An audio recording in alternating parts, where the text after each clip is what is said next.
শীতকাল মানেই বাঙালির কাছে পিঠে-পুলি। আর সেটা যদি আবার পাটিসাপটা হয় তাহলে তো কোনো কথাই নেই।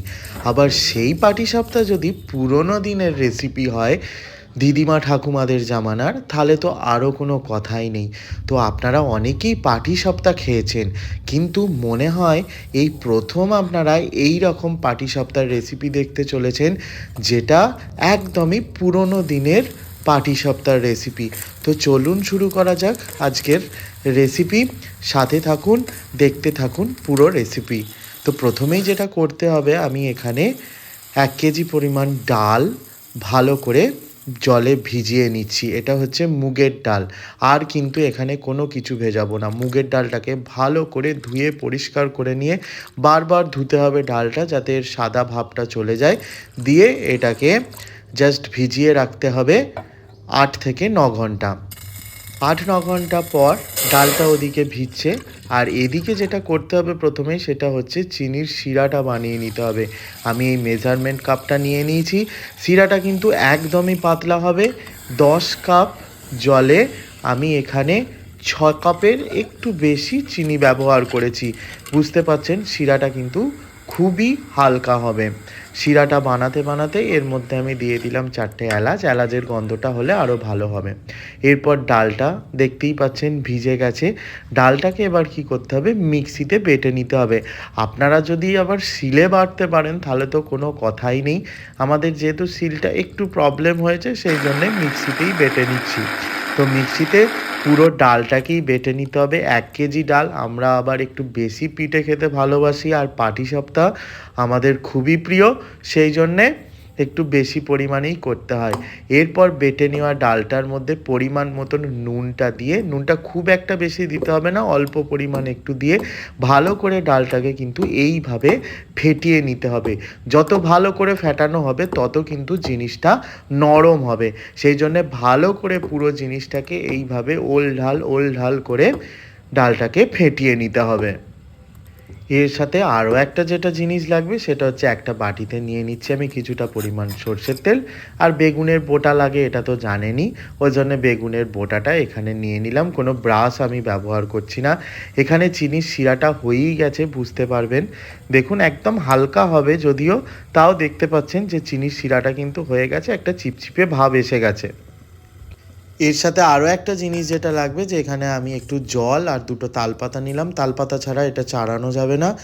আর এখানে যেটা হচ্ছে, যে পুরের জন্যে ব্যবহার হবে এখানে মাখা সন্দেশ। আপনারা চাইলে এখানে ক্ষীরও ব্যবহার করতে পারেন। যেহেতু মা পিঠেটা বানাবে, মা এগুলো ব্যবস্থা করে রাখতে বলেছিল। মা অফিস গেছে বলে, অফিস থেকে মা এসে গেছে, পিঠে আরম্ভ হয়ে গেছে বানানো, অথচ আমাকে ডাকিনি। মা জানে না আসলে যে আমি ভিডিও বানাচ্ছি।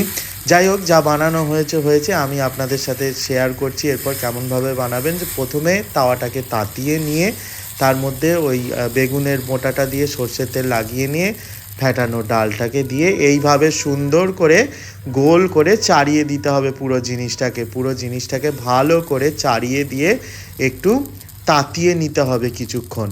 দিয়ে চাড়িয়ে দিয়ে তাতিয়ে নিয়ে যেটা করতে হবে, খুন্তি দিয়ে এইভাবে মাঝখান দিয়ে চিড় দিয়ে দিতে হবে।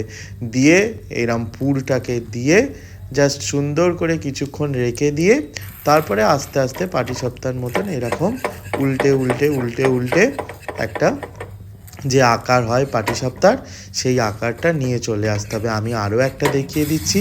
প্রথমে তেল লাগিয়ে নিয়ে এইভাবে ডালটাকে দিয়ে ভালো করে চাড়িয়ে দিয়ে এইভাবে কিছুক্ষণ তাতিয়ে নিয়ে খুন্তি দিয়ে মাঝখানটাকে এইভাবে একটু চিড়ে দিতে হবে, কেটে দিতে হবে, নাহলে দুটো ভাগে ভাগ হবে না। দিয়ে সন্দেশের পুরটাকে দিয়ে জাস্ট কিছুক্ষণ একটু তাতিয়ে নিয়ে ব্যাস এইভাবে দেখবেন যে আপই এটা উঠে চলে আসছে। জাস্ট এইভাবে রোলের মতন খুন্তি দিয়ে পাকিয়ে নিতে হবে, আর কিছুই না। এই গেল ফার্স্ট ধাপ। তো আমাদের পাটিসাপটা যেহেতু বললাম একদমই পুরনো জামানার পাটিসাপটা, সেই জন্যে এরপর আসছি আমাদের সেকেন্ড স্টেপ, পিঠে খেতে গেলে কিন্তু একটু কষ্ট করেই খেতে হবে, আর ভালো স্বাদের খেতে গেলে তো কোনো কথাই নেই। এখানে দেখতে পাচ্ছেন পিঠেগুলো রাখা হয়েছে। এরপর কি করতে হবে, তাওয়াতে অল্প পরিমাণ রিফাইন্ড অয়েল, আপনারা ঘিও ব্যবহার করতে পারেন। আগেকার দিনে ডালডা ব্যবহার করা হতো, এখন যেহেতু শরীরে সবাইকারই প্রবলেম আর কি গ্যাস অম্বলের, সেই জন্যে ব্যবহার করা হচ্ছে রিফাইন্ড অয়েল। দিয়ে ভেজে রাখা পাটিসাপটাগুলোকে এর মধ্যে দিয়ে আবারও কিন্তু উল্টে পাল্টে একটু হালকা করে ভেজে নিতে হবে। দেখতেই পাচ্ছেন যে একটু হালকা করে একটু ব্রাউন ব্রাউন করে ভেজে নেওয়া হয়েছে। এরপর যে শিরাটা করে রাখা হয়েছে সেটাকে হালকা ঠান্ডা করে সেই হালকা ঠান্ডার শিরার মধ্যে পাটিসাপটাটাকে দিয়ে এইরকমভাবে ডুবিয়ে কিছুক্ষণ রেখে দিতে হবে। তারপর তুলে একদম সুন্দর করে সার্ভ করতে হবে। আশা করি আপনাদের রেসিপিটা ভালো লেগেছে, আর আমার মনে হয় ইউটিউবেই প্রথম কিন্তু এইভাবে রেসিপিটা কেউ শেয়ার করলো। যাই হোক, যদি আপনাদের রেসিপিটা ভালো লাগে তাহলে অবশ্যই লাইক, কমেন্ট আর শেয়ার করবেন। দেখা হচ্ছে নেক্সট ভিডিওতে। ততক্ষণ পর্যন্ত সকলে সুস্থ থাকুন, ভালো থাকুন।